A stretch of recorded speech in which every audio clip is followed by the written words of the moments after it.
applying for MarieCurie postdoctoral fellowships is all about the career development and the training and the new skills and the employability that skills that you will gain through the project. It's not all about the idea. The idea is important, but the main focus of securing a MarieCurie is all about the transferable knowledge that you're going to secure and how this will add value to your skill set going forward as a researcher, both in and possibly outside of academia. When you're thinking about writing your proposal, think about it as a product or an end solution. I used a metaphor as a house. It's a bit of a sad metaphor, really, but it's one that I could use. But if you can think of different ones yourselves, basically different building blocks, different rooms being built, but you will have to think of it. What's your end solution? What's your end goal? And you'll have different objectives, each delivering on those goals, and underneath those objectives, remember, objectives needs to be outputs. They're not methods or processes, they're end goals. And then underneath the objectives, you will then have your work packages, this is your methodology, what are the building blocks that are driving all of this. I would have 2/3 of your work packages that are technical and 1/3 that are non-technical. I would highly recommend having non-technical ones on training, project management, and a work package related to impact. When it comes to your supervisor and the training, make sure that you make it clear why Coimbra and your supervisor are the best place for you and your project. There has to be complementarity. There has to be links between your idea and the supervisor. So if you've got different disciplines, different techniques, different backgrounds, that's fine, but you have to show the linkages, why this person is perfect for you, why this department is perfect for you, why this organization is going to be great for you as well, how you're going to tap into all of their resources, their infrastructures, their networks, nationally, internationally.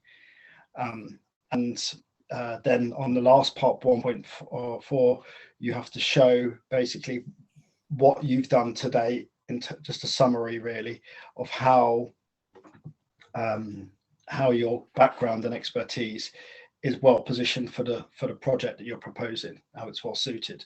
And then obviously an additional part, which is just as important, is around the training. You have to, within section 1.3, be very clear on what your training needs are, what you're focusing on. And I put the proposal to have technical, non-technical, and then pan-European or post-project training requirements. Of course, you can do it in any way that you wish, but it has to be clear what you're identifying as your needs for enhancement through the project. And I think if you're just doing it from the researcher and the department, it will limit the amount of marks that you get. If you can do it at the supervisor in the department and then the organization, these kind of cross transferable skills with things like courses that Coimbra will be doing in areas like presentation skills, grant writing skills, entrepreneurship skills, really extracting value from your organization to develop your skills. And then the third part is like, what external networks do you have out there to help to increase your visibility by leveraging Coimbra's position as well? And also, what do you plan to do after the project has finished? How are you positioning all the training that you're doing to facilitate what you're going to do afterwards? Okay, so that's the summary of what, just a brief summary of what we've gone through this morning. I'm now going to share my slides and then go into the impact section. If you bear with me 1 second.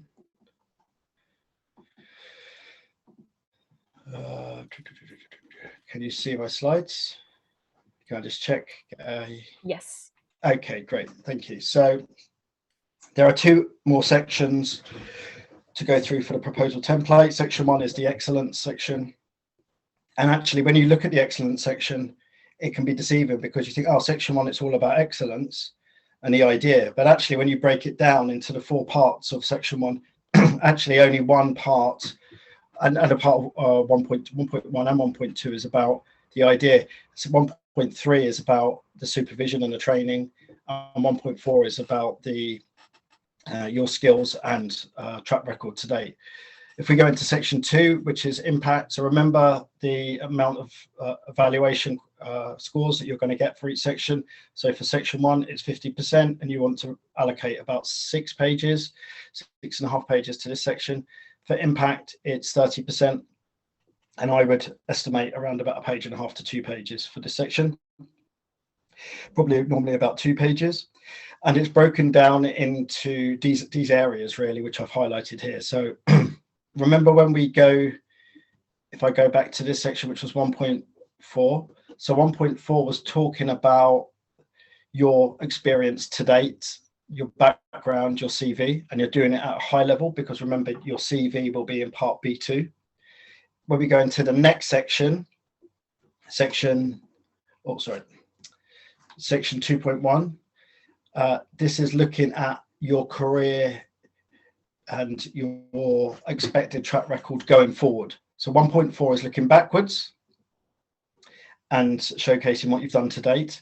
2.1 is looking forwards. Then the impact also looks at exploitation of your project and obviously of your career, dissemination, communication. How are you going to showcase and identify key stakeholders to showcase the work that you propose to do too?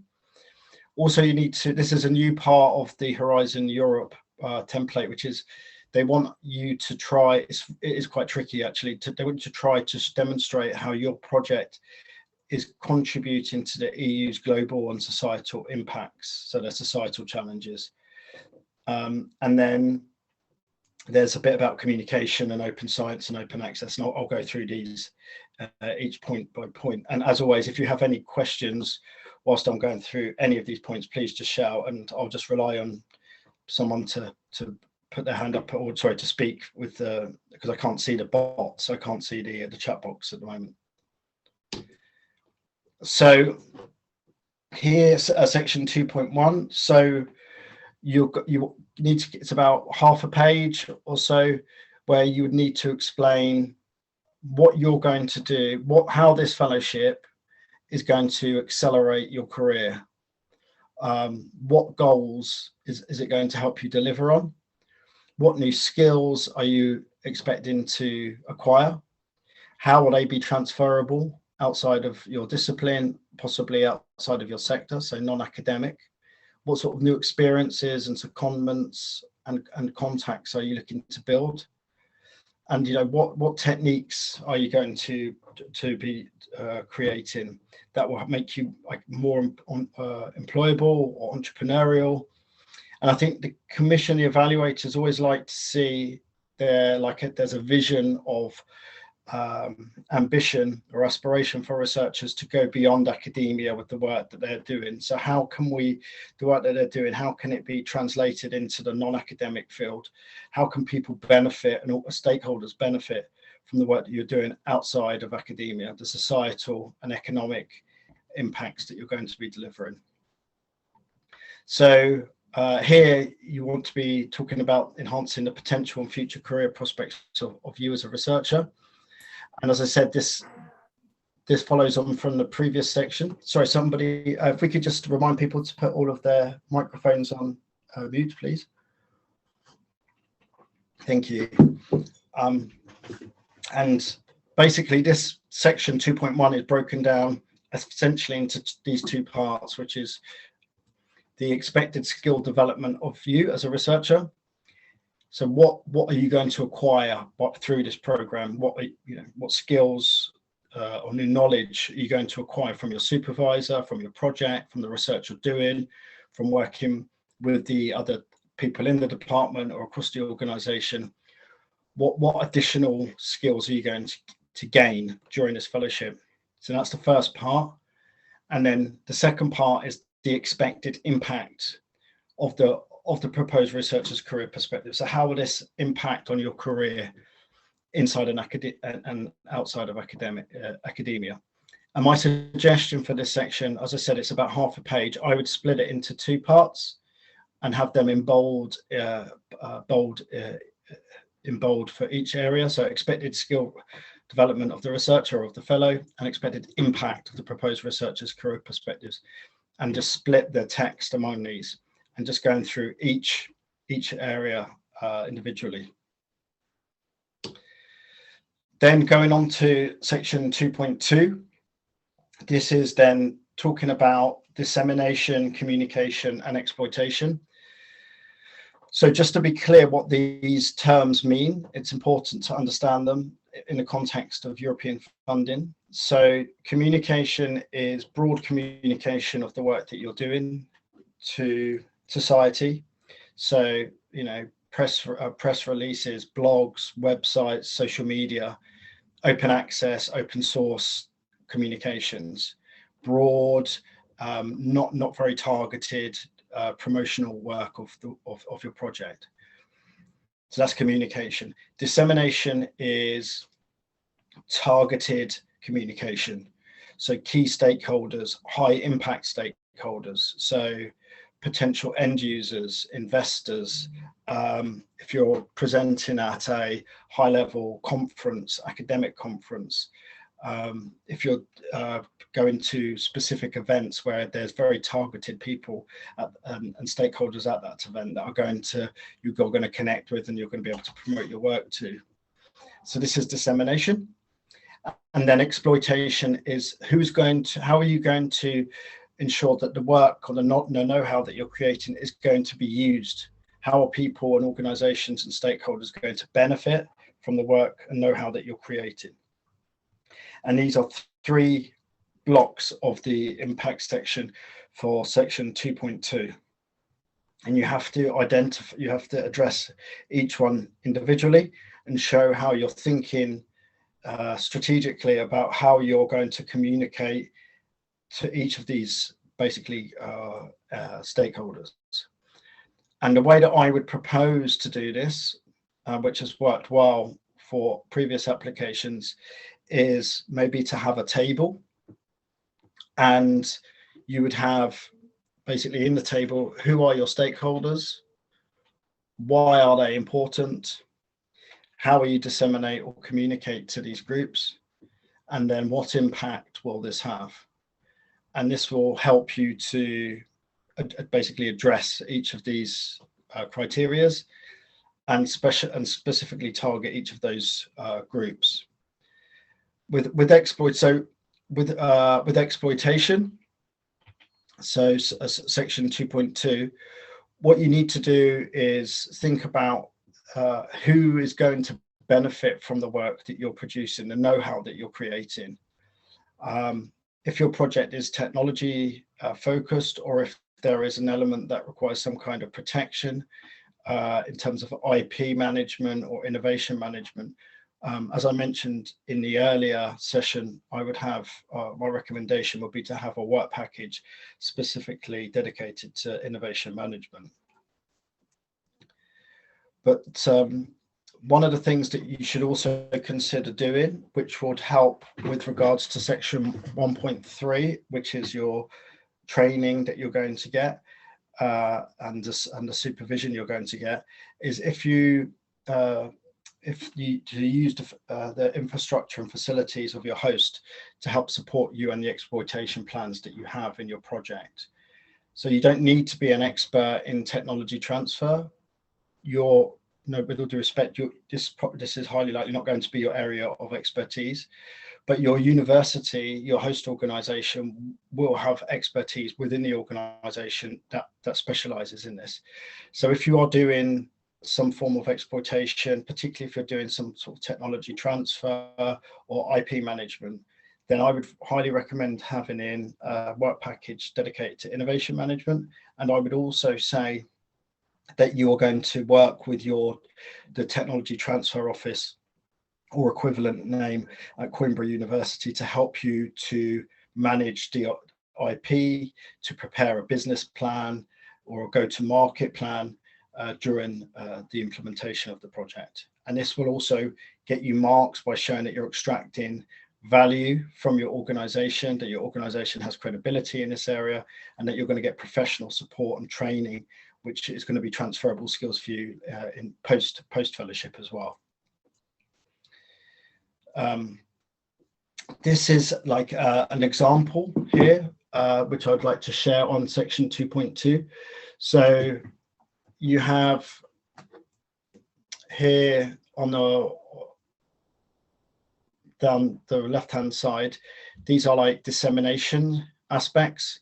So you can see they're very targeted stakeholders, and the person has listed these, how they plan to disseminate and showcase and exploit the work to these organizations.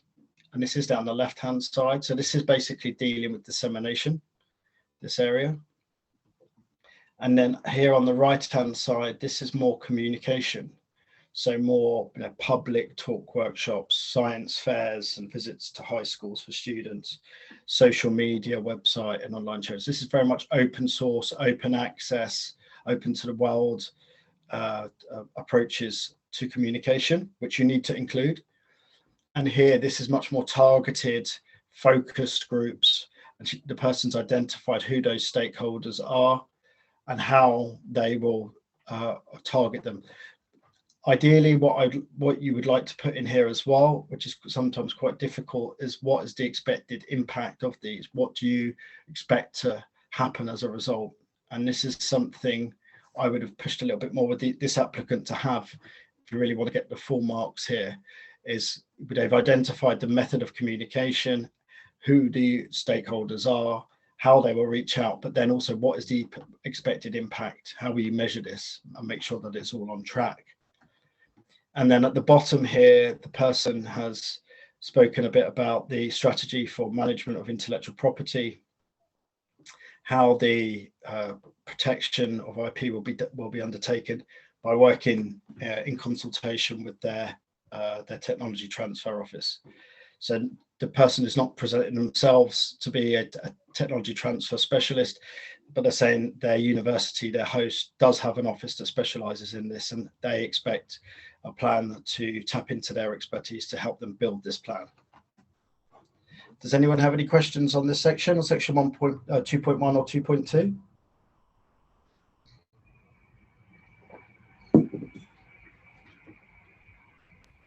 We are not seeing any raised hands. Okay.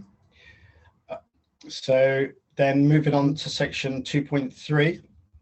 This is a new part under Horizon Europe, which is asking applicants to try to measure the expected scientific, economical impacts of their work to the big societal challenges posed by the EU and the Green Deal, the Sustainable Development Goals. And this is tricky. This is quite hard to do. So, like, how is your work contributing to the big societal challenges of the day? So you typically do a paragraph on this.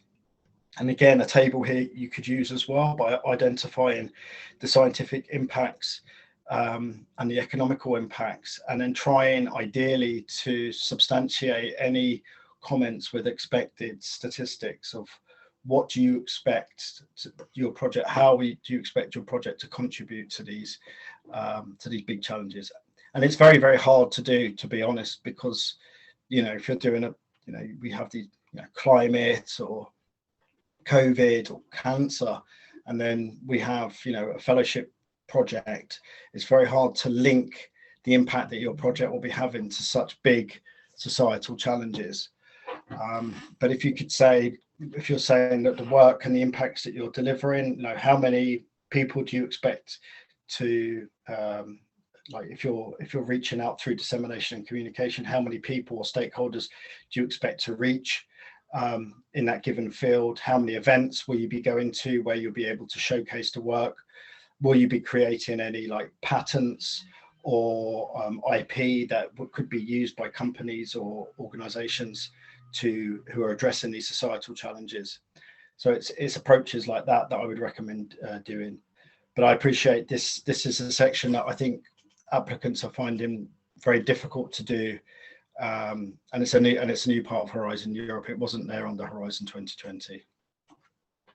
Does anyone have any questions on 2.3? Yeah. Yeah. Can you provide any examples on the possible things to mention in 2.3 for social sciences? So I would imagine some looking out for a change in public policies or something like that would be in order. Yeah, so if you were working in the area of public policy, for example, if you're going to be preparing, let's say, some papers that you would be able to showcase at certain events or policymakers, and the ambition would be that it would be taken forward by particular NGOs or lobby groups or governments to, take on board your recommendations from your work. That would be one example. Also, working with other networks who are working in this space as well. So I would always look at other big global collaborative projects that are being funded and projects that are aligned to your projects, and say that you will look to collaborate and hopefully cluster or shadow these networks to be able to showcase the work and feed the work that you're doing into these networks, which will possibly have an easier route to, dare I say it, market or to decision making. Also using platforms, social media, any form of communication that's targeted in that specific area. But it would really depend on the type of project that you have. You can provide a bit more information now, or you can do it after today's session. I'd be happy to discuss with you separately about maybe some ideas on how you may be able to tackle that section. Thank you, Michael. Okay, cool. But yeah, it is. This is really. I have to be totally honest. This area is probably the toughest bit, I would say, as a researcher, to try to credibly answer, because you're trying to link something at the micro level, real micro level, fellowship level, to the macro level of societal challenges, and it's hard. It's really hard to do, like, in a credible way. But what the Commission want to see is how all of these projects that they're funding. So they'll fund around about 1,000 of these fellowships each year. They get roughly about 10,000 applications, of which they'll fund about 1,000. They want to see how as many projects as these are all feeding towards the bigger goals, like the Green Deal, like the Sustainable Development Goals. And they want to see that researchers of tomorrow or today and tomorrow are thinking about how their work is impacting on this. So it's kind of forcing the applicants to think about this in a more proactive way. But I appreciate it is challenging. But if anyone has any questions about this after today's session, or would like some additional help or some examples perhaps from some previously funded projects who have tackled this, then please feel free to reach out to me, and I can happily share those with you. Can I ask a follow-up question to Olga's? Yeah. So it's a really, really big challenge to fit social sciences into this model that's been designed by the European Commission. I mean, we struggle with this in our office repeatedly, and we go to trainings pretty much every other day. And the examples provided by the European Commission are about airports, building airports, even when the topic is SSH. Which is really not appropriate and is not helping our researchers. So I just want to second Olga's comment, because let's say you're looking into migration issues and you're developing basic numbers, but mostly science about irregular migrants, new refugees like Ukrainian refugees, and you're hoping to change minds. And it's really hard to put numbers on something that's going to maybe take impact in 10, 15 years.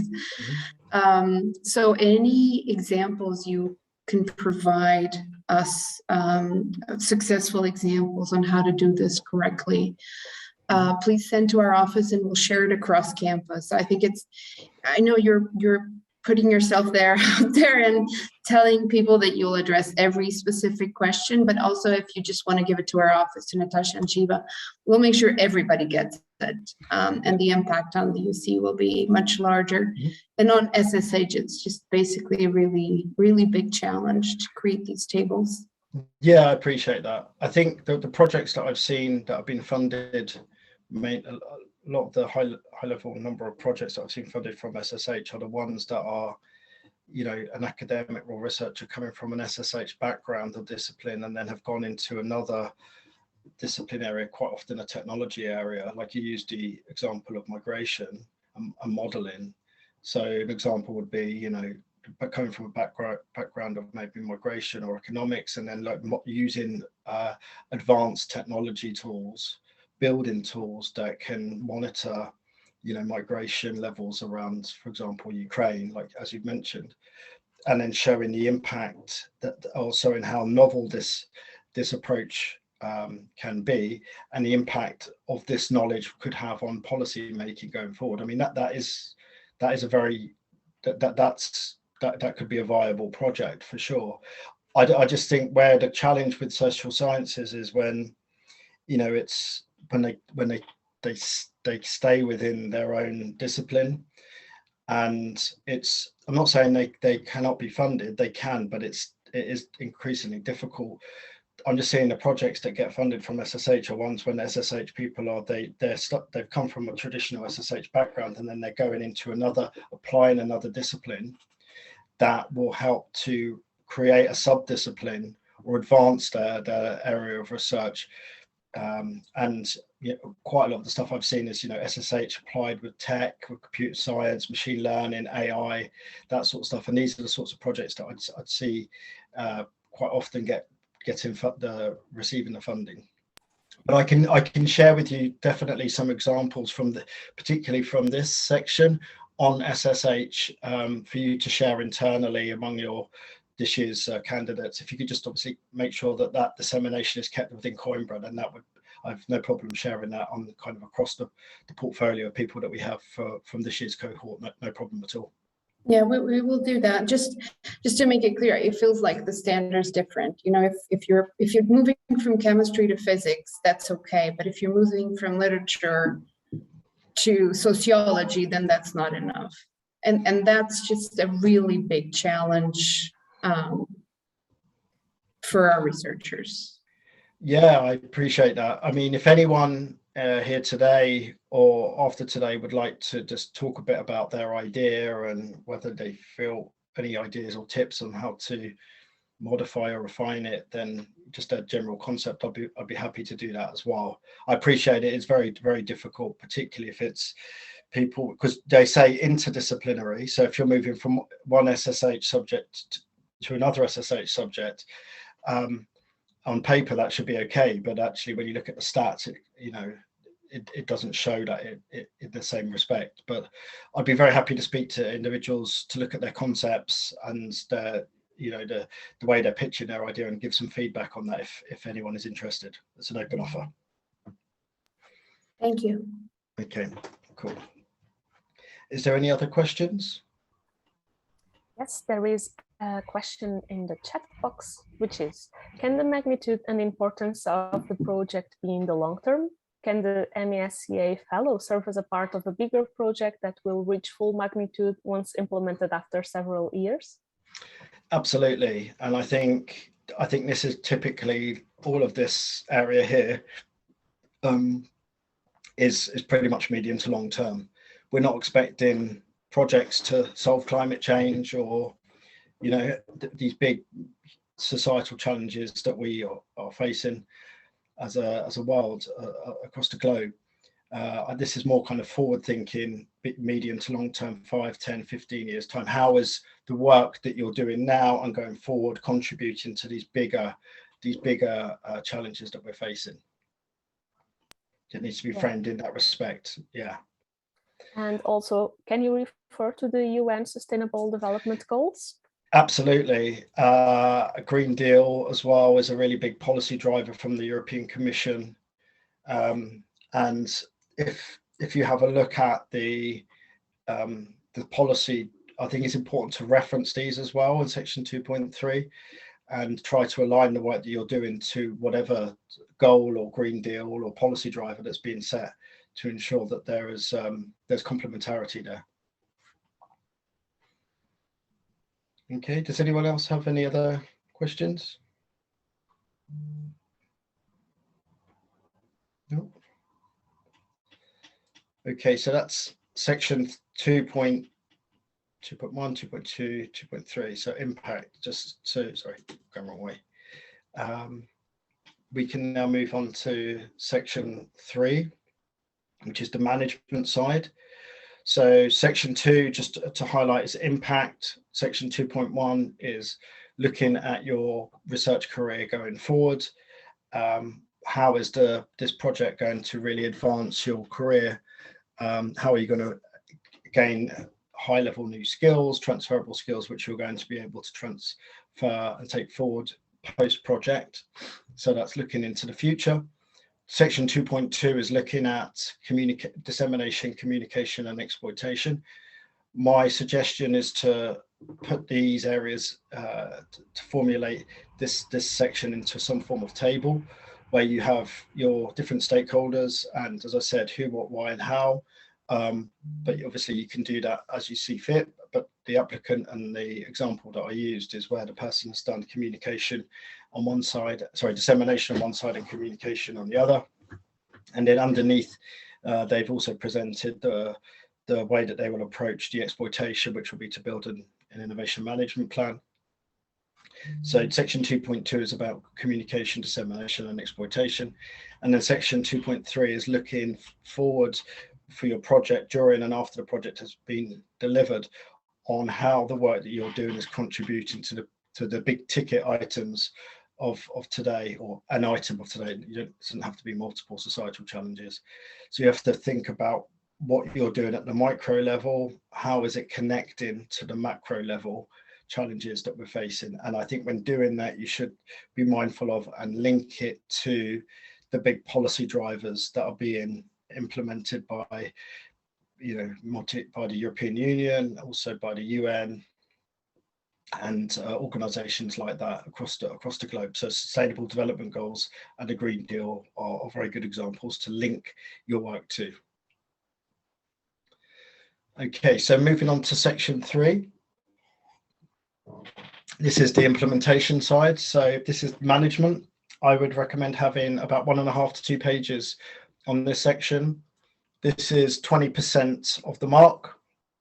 Remember, we've got 50% for section 1, 30% for section 2, 20% for section 3. And these are the areas that you should be addressing. So making sure you build a coherent work plan. And remember, that work plan then needs to link back to what you were talking about in section 1.2, which is your methodology, and then section 1.1, which is your objectives as well. Writing deliverables and milestones, having a management structure, identifying and outlining how the institutional environment is optimum for you. You have to do a Gantt chart showing the flow of work during the fellowship period, balancing this ideally between the technical and the non-technical work packages, as I've mentioned. And also you need to highlight any aspects around responsible research and innovation and open access requirements. So as I've mentioned here, you've got the evaluation criteria set here with 50%, 30%, and 20%. So this section is 20%. But please, I've seen people leave half a page for management, or even 3/4 of a page, and it's not enough. You need at least 1.5 pages. Maybe a little bit less you could get away with, but anything less than that, you're going to be really struggling to have enough space to get enough marks to secure a score higher than 90%. So section 3.1. So we have 2 sections to this part, section 3.1 and 3.2. So section 3.1 is the quality and effectiveness of the work plan, assessment of the risks and appropriateness of the effort assigned to the work packages. So here you would need to provide a brief presentation of the overall structure of your work, including deliverables and milestones. So just to be clear, deliverables are end outputs from the work that you're doing within each work package. Milestones are check-in points along that journey to ensure that you're on track. So let's say your deliverable for a work package won't be delivered until the end of the project. You would normally have a milestone maybe a third of the way through or half the way through, to ensure that basically the work that you are doing is on track and everything is running smoothly. Second part is making sure that the timing of the different work packages and their components are appropriate, that the mechanisms in place to assess and mitigate risks, that you're aware of these risks. Something that applicants tend to forget is that it's perfectly okay to have risks included in proposals as long as you mitigate against them. Applicants think that by putting forward risks for the proposal, it will be, excuse pun, risk of reducing the mark, but it's actually fine to do so as long as you mitigate. And then just making sure that you have a readable Gantt chart, and ideally I would always try and have it color coded if possible, and I'll show you an example of it now. So this is a work package that I would have. So for section 3.1, one way of presenting this is just as a table, and you could then demonstrate the work packages a bit like this example here. So a work package outline, given a brief summary of what the work you're going to do, and this will be taking a high-level summary of the outline that you've presented in section 1.2, which is your methodology. And then for each work package, ideally you will have a deliverable and a number of deliverables and a milestone as well. And you will see here for the applicant, they basically put together, I mean, this is just an extract from some of their work packages, but I think there were 6 or 7 in total. But you get to see the way that they've designed it, and this is something that I would recommend doing. Michael, we can't see the table, I'm sorry. Oh, can you?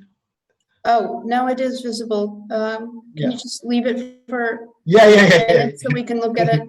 It's only like that little dot on the slide, and we can see sorry. it. Yeah, sure. Oh, no.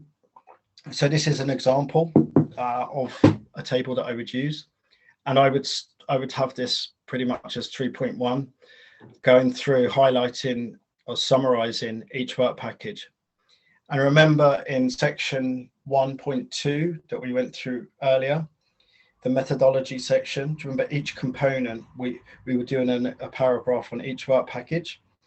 I would use this content but in summary format and formulate it into this table here for each work package. And then underneath each summary, I would have a deliverable or deliverables, and also have a milestone as well. Okay. Thank you. Any questions on this? No. Okay. Section 3.2, 3.1.2, which is the Gantt chart. This is an example of a Gantt chart that's good. You will see here the work packages, the technical work packages of the applicant, highlighting when the work has taken place, when the milestones are, when the deliverables are. And then you'll see here the non-technical work packages like training, communication and dissemination. These are ongoing. These are constant pieces of work. And then same here with the website, social media, communications. This is a constant as well. And then you'll see here, there's in this particular application, there's a secondment here. This is a 3-month period here. I would always recommend having a Gantt chart that would be visible like this, like in a neat way, and having it color coded between the different cells. It makes it easier for the evaluator to read.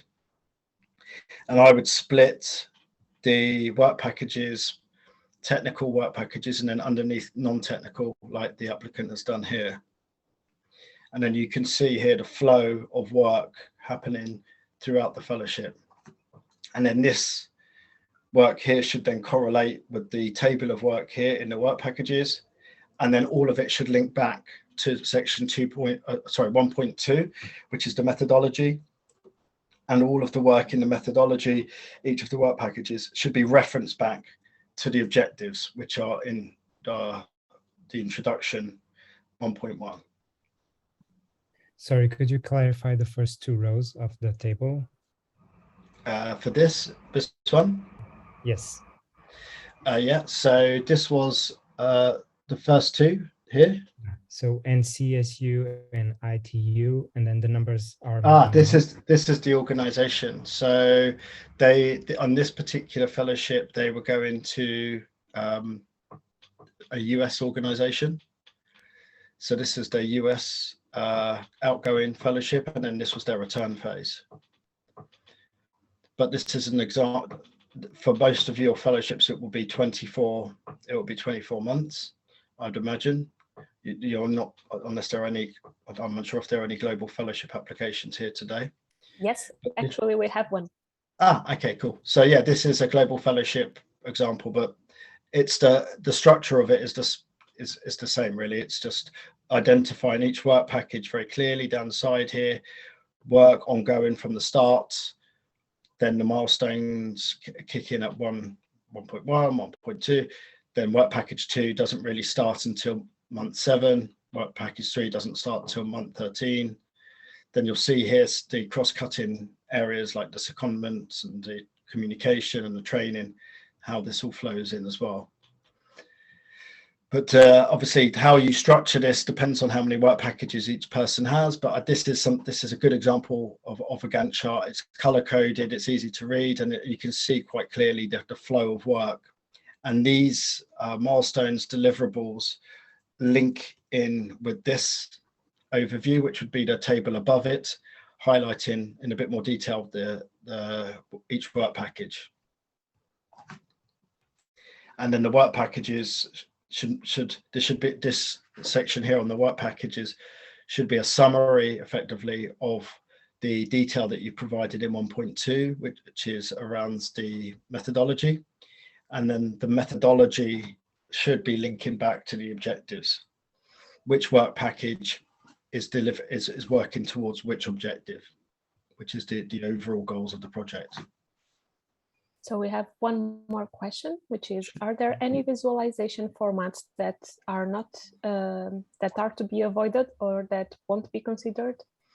No, I think it's just my own preference as an evaluator. I mean, you can go with non-color coded. I mean, you might get an evaluator that prefer it just being black and white. I mean, that's fine. There is one tip that I can give to you. I would give to applicants that I do for all of my the applicants that I've supported previously, which has worked to date, but there is an element of risk with it.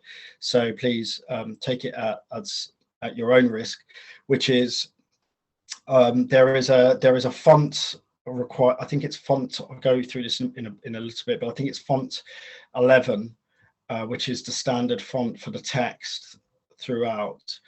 But you can, and I've used this for previous applicants when they've applied. We've used if you use a table like this here, you can use a slightly smaller font, which saves more room. But there is a risk that the evaluators, if they were really, really strict, they could say, look, you've used the wrong font in the tables. But that's just the way that I have. If I have an applicant and they say I'm really, really struggling with space, I need to just get an extra half a page out of this, and then I say there isn't an option to do this, but it comes at your own risk. But they have used that and they have been funded through that. So that's the only kind of quirky tip that I can give, but it obviously comes with an element of risk. But the format, this is a good format that I would use for work packages. It gives an overview of each work package to flow, and then it obviously then links in, corresponds with the Gantt chart here as well.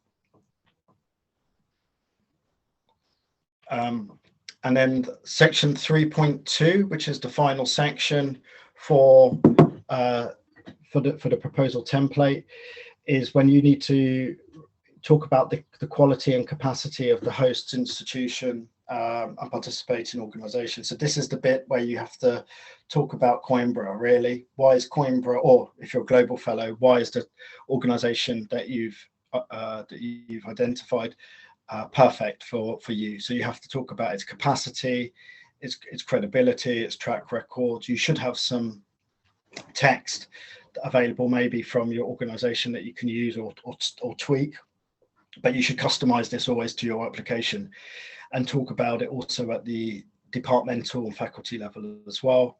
Talk about the infrastructure and facilities that it has, you know, show off basically about the organization. Why have you picked this organization as the place to be when you could have had any other organization across the European research area? And this is where you have to really show that your university has the capacity and track record to host you and the work that you're proposing. And normally I would say this to be about half a page long. So here, as I said, I've highlighted, described the infrastructure, logistics, facilities, described the active contribution of the beneficiary, why is it appropriate and the best place to conduct the fellowship. Do Coimbra have a previous experience in hosting fellows, national, international? Demonstrate commitment by providing the researcher with that needed to successfully complete the fellowship. And again, a similar description should be for your outgoing fellowships or any of your global fellowships. So does anyone have any questions on 3.2?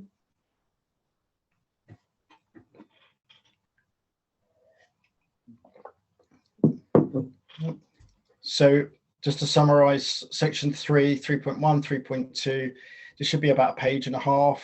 I would say half to three quarters of a page should be the work package overview table. Then you would have the Gantt chart. You'd also need to do some text around risks that you would have with regards to the project. You could do this again as a table format. So what risks are there and how do you propose to mitigate them?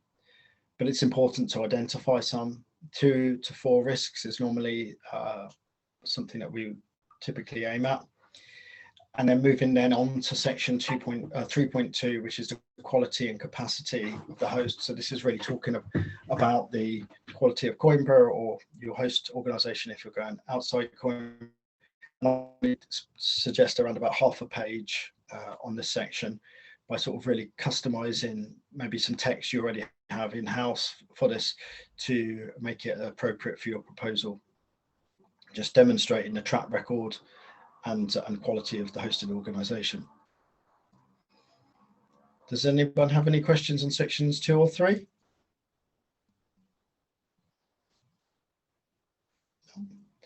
Okay, so we've been doing this for like 50 minutes now, the second session. Should we take a comfort break for 10 minutes and then come back at past and we can then finish the last section? Is that okay with people?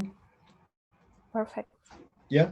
Okay. If we could stop for now, then, and we can then reconvene at 1:30.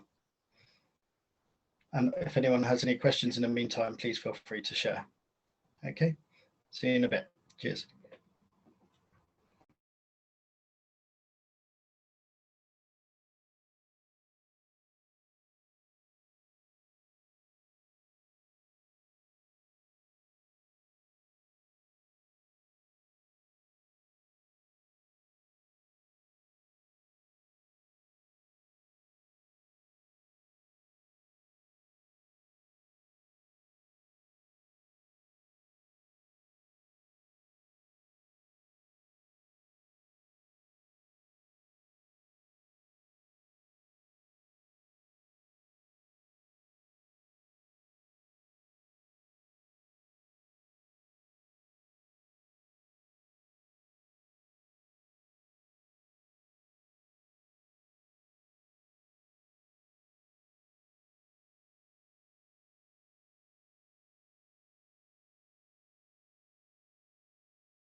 Okay.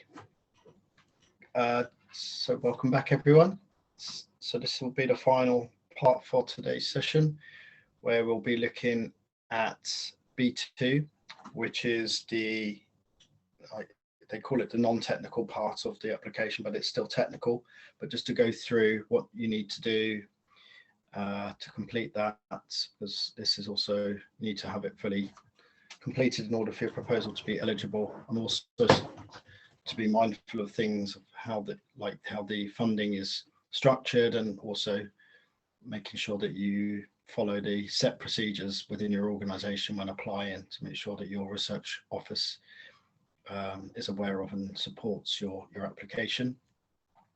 But before I do that, can I just check if anyone has any questions from any of the sessions we've done so far, where we've looked at the proposal template, we've gone into each subsection. If anyone has any questions now, very happy to answer any.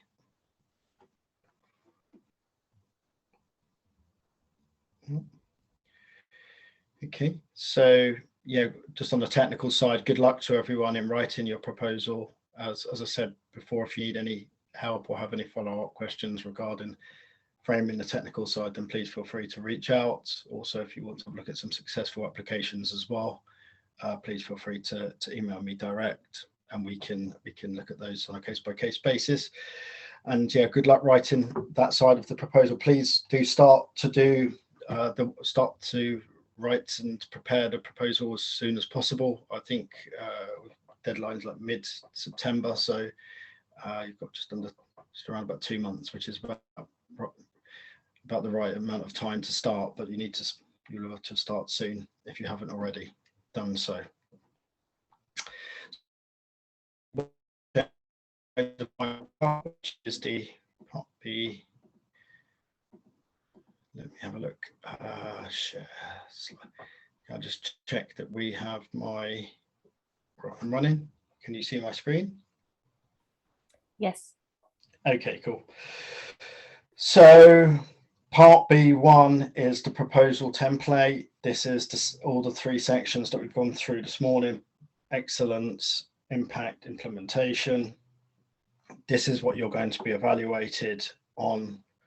If you've got 50%, 30%, 20%, this will be most of your focus and attention for the coming months. What happens quite often when I've helped people before, is they tend not to think about B2 until the very last minute, or maybe not even realize that there is a part B2, and then there's a mad rush at the end to try and get it through. So this is an important part of the application. It's still part of the process, and you need to consider doing this and having this in ready, ideally a few weeks before the submission date, because a lot of this stuff that you're going to be doing, hopefully once it's confirmed, won't need to change at all, really, or if there are any changes, there'll be minor changes. But just to give you some overview on some rules, so the font size, as I mentioned earlier on, for the proposal itself is 11, and although there is as I mentioned, there is a kind of a way around extracting extra value, extra space from the application template. You can use tables, which you can also include with a font size 8.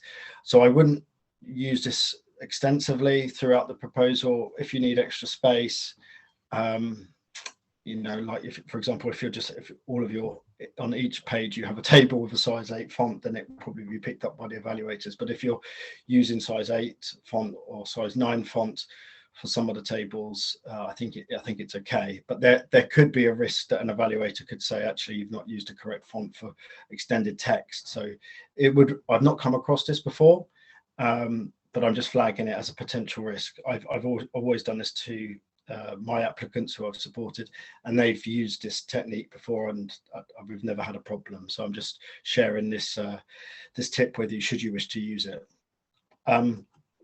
All margins are at least 15mm each side.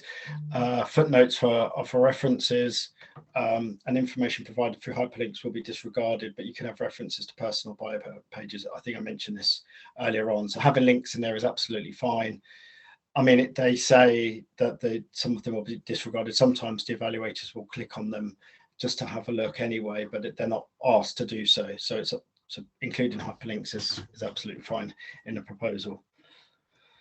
So when we're looking at part B2, we've got basically section 4, 5, 6, and 7.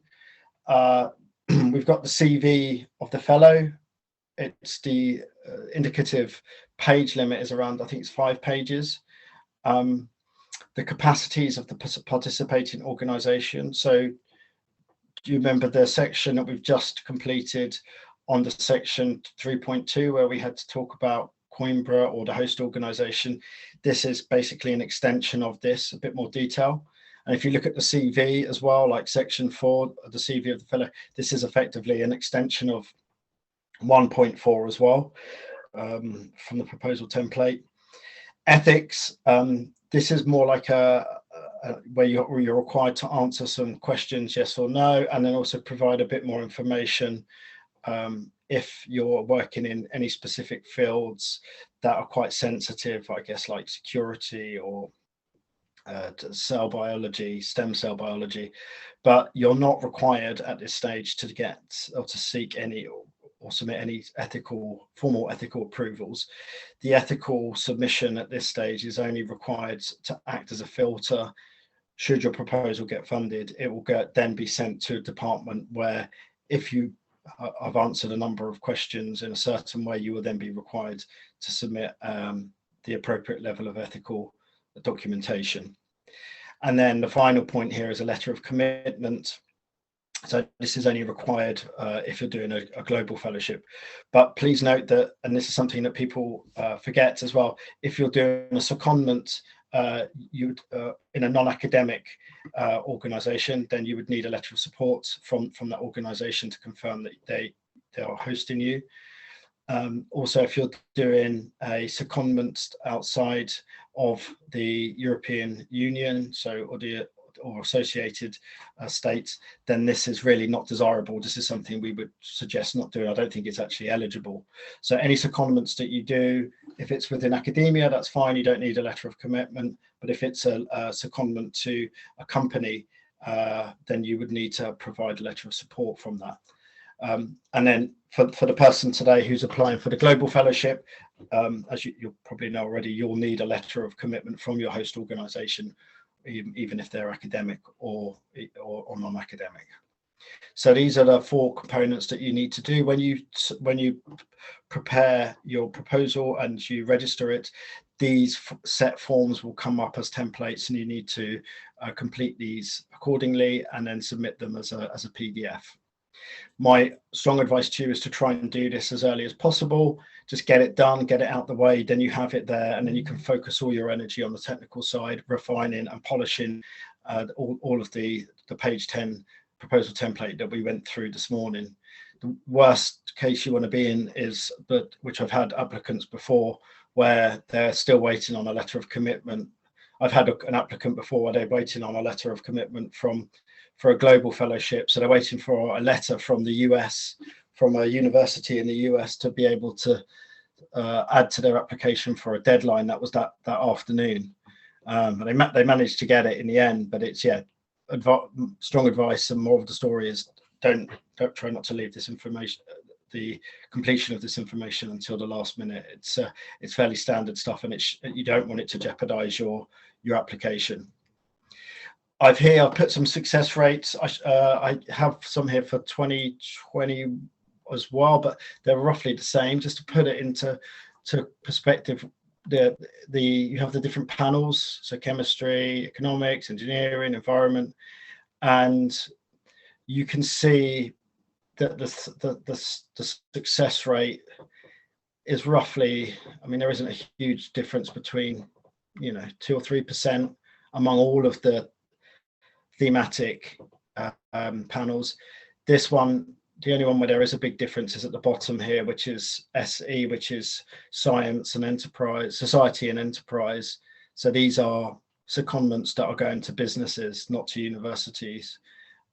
So that it's slightly different to to what we're talking about today, which I'm sure all of you are going to universities yourself. So you'll see here the success rates about 12%. Last year's success rate was slightly less. It was around about 12%, 11.5%, 12%.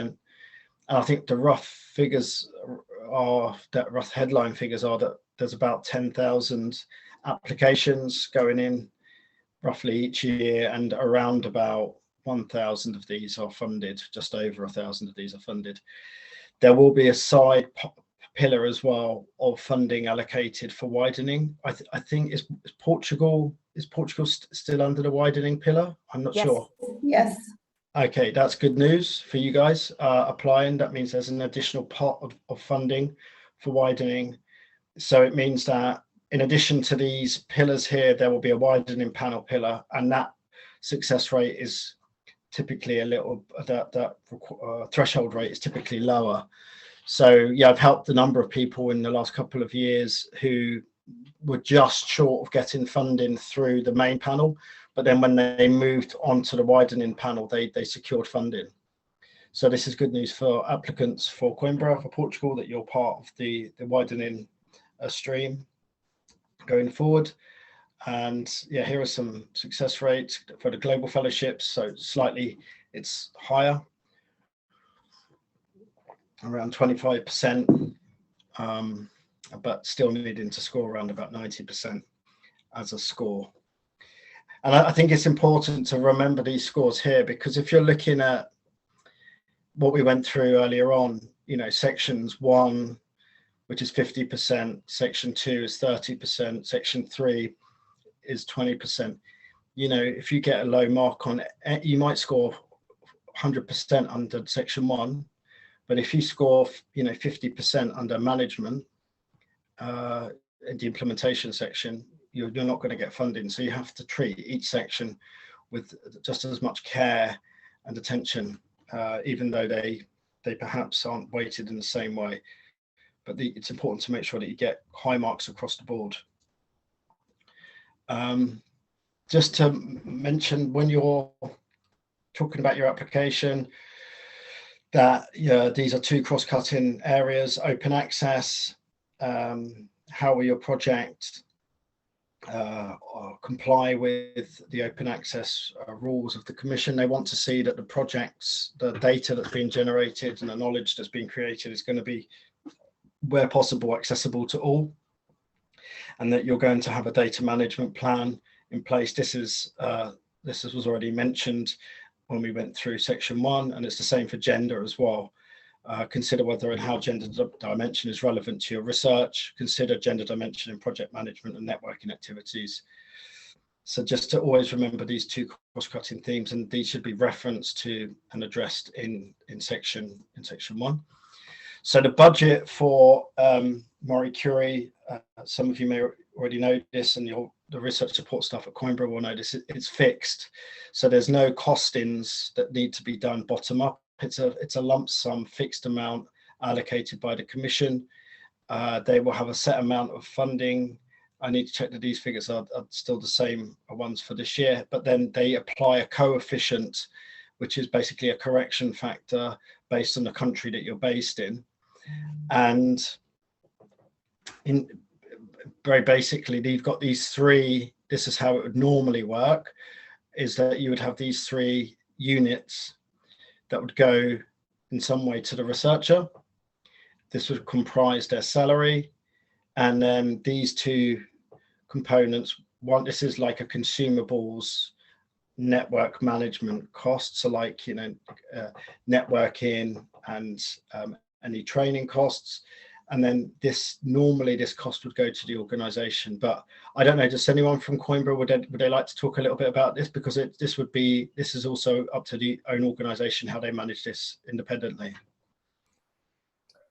Yes, we have passed that information through the R&D units managers, and then they give it to the candidates, or they explain to the supervisors if there is not a science manager allocated to that candidate. And so they will know how it is taxed and what is actually the net income with all the unit costs. Okay, great. If you have any questions, please let us know for the candidates, and then we refer you back to the manager from DAPI that is accompanying your proposal. Mm-hmm. Great, thank you. And then the working time commitment, it's expected that all researchers will work 100% on their project. You can opt for part-time in order to pursue different activities, but you need to let the research executive agency know. But more often than not, people will be working 100% on their grants. And here's just an image really of the requirements for, as I'm sure many of you already know about the requirements for eligibility. So those that will be applying kind of lived, there's requirements around mobility that where they must have lived or cannot have lived in the country where they're applying, running up to the deadline for a certain period of time. And here, when you are putting your application through the portal, you need to register it in the ECAS or the Cordis system.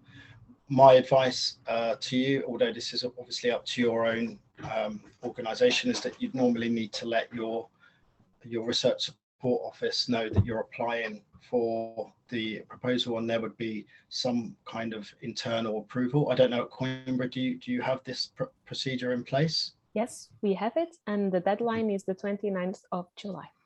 Okay, great, thank you. But we're looking at a blank screen. I'm not sure.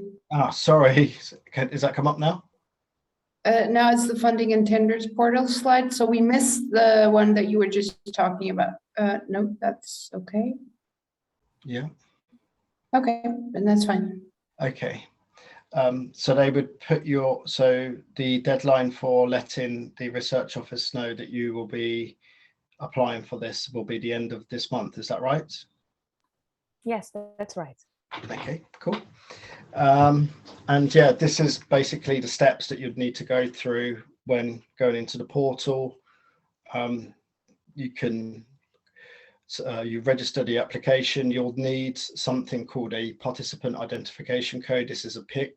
This is a unique code for Coimbra, which would need to include in the application. And then you would then pick the type of action, which is MarieCurie individual fellowship. And then it will then populate the proposal template, which you can then download. Something important to note is that you can update, refine, and upload the application as many times as you need up until the deadline. And my strong piece of advice to all of you is to not wait until the last day to upload the first version of your application. Please put in an application a number of days or even weeks beforehand, and you can always upload updated versions right up until 5 o'clock Brussels time on the day of the deadline. Please do not wait to do that for the first time until deadline day, because it's a nightmare scenario. And we've had a few collaborators across our networks who've experienced some challenging times when doing submissions earlier this year, not for MarieCurie, but other network projects, and they missed the deadline, and months of work was gone really basically wasted. So please make sure that you upload your application and part B1, part B2 separately, and remember, try and do part B2 as early as possible, because this information won't really change that much, if at all, up until the point of submission. And that's really it. Really, you've got the administrative data form, which you'll need to speak to your research office about. They can provide you with information on your organisation, the participant identification code, and all of it. It should be self-explanable, but if you have any challenges in submitting the administrative data, then I suggest you speak to your research support officer at Coimbra, and they'll be able to talk you through how to navigate this system. It can be a bit quirky at times, but they'll have extensive experience in this area to be able to support you so that the proposal is fully loaded. And yeah, that's it really from my side. We've gone through all of the sessions 1, 2, 3, and 4. Now is an opportunity really, if you have any questions to ask before we wrap up. I know I've gone through quite a lot today, and it can be quite daunting thinking about the application in itself, because there's a lot to do. But it actually, if you do things in the right way and you approach it with the right mindset, and you address all of the areas that we've gone through, it's actually, you have every chance of being funded. They're not looking for absolutely the elite researchers to fund. They want to fund excellent researchers, but researchers who want to use their project as a trajectory to accelerate their career. So it's a launch pad for training, a launch pad for career development, and MarieCurie, the MarieCurie scheme is all about that. So if you approach it with that right mindset and you address all of the areas appropriately, you'll get a good score. So I'm here up until the deadline if you have any questions or any requirements, and I'll be very happy to set up separate meetings with you if needs be, to talk about any points that I've gone through today. Are there any questions that have been asked? Yes, so maybe we will just start it off with one question, and then people can ask the next ones while they are digesting all the information. But so this was just a clarification on what you have said, which is, so a secondment on an academic institution can be done anywhere in the world and no need for a letter of commitment. But a secondment on a non-academic institution can only be done in Europe and needs a letter of commitment. So here I think that there was the missed part between secondment and placement, but you can address this question. Yeah, so if you're doing a secondment for your fellowship, it needs to be within the EU or associated country. And for that secondment, you don't need a letter of support if it's to an academic organization. But if it's to a business, then you would need a letter of support. Secondments outside of the EU, like to a third country, are not really advised. I don't think they're allowed. They come with a risk because the EU will be thinking, why are you going outside of the EU or to an associated country? I know this is the UK, for example, will be deemed this, and so the USA would be seen as a third country as well. I can double check this for you and come back, but I'm pretty sure that is the case. Let me just have a quick look, 1 second. You bear with me. Yes, because I had the idea that the secondments could be anywhere in the world. Yeah, let me just have a look. Template.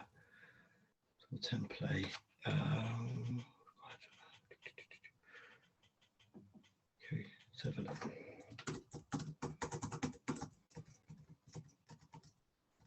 Okay, here we go. So comments. So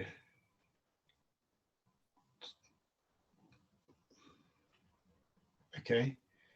Sorry, if it's, yes, you're right. So if it's a secondment, academic, any country worldwide. If it's a business, if it's a non-academic placement, its member state has to be within a member state or associated country. And then a secondment, if it's academic, no letter is required. But if it's a non-academic, you need a letter of commitment. I will share this link with you. It's on page 11. Here you go.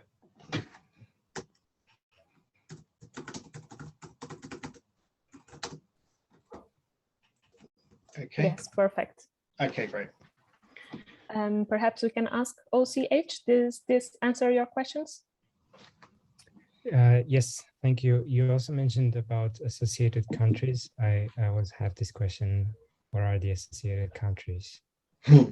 Yeah, there in the guide of applicants, you can just click on the list of associated countries and third countries, and they will all be listed in their respective annexes.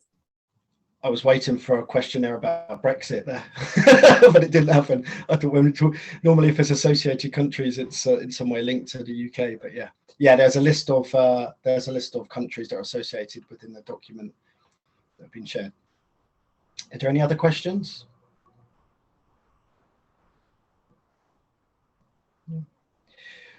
well, I mean, again, my offer for any follow-on questions or meetings with any of you, if you have any up until the deadline, please feel free to get in contact.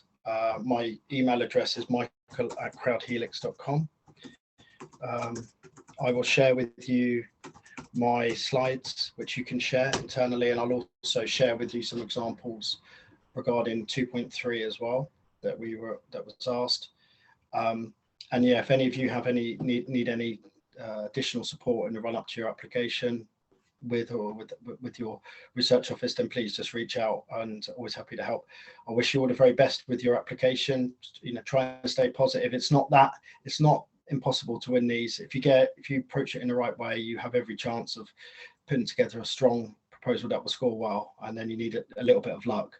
It's just making sure you set aside enough time to polish and refine to make it as perfect as possible, because it is a very competitive place. But if you get everything aligned and you approach it with the right mindset, there's every chance you could be funded. So I wish you all the very best with your endeavours over the coming weeks and months, and do please feel free to get in contact should you require anything from me. I'm around all summer, so just please feel free to reach out if you need anything. Okay. Okay. Thank you very much, Michael. This was Great stuff. extremely informative. Okay. Thank you all. Have a lovely afternoon. I hope it's not too hot in Portugal. Take care. All the very best. Take care. Bye-bye. Thank you. Bye-bye. Bye-bye.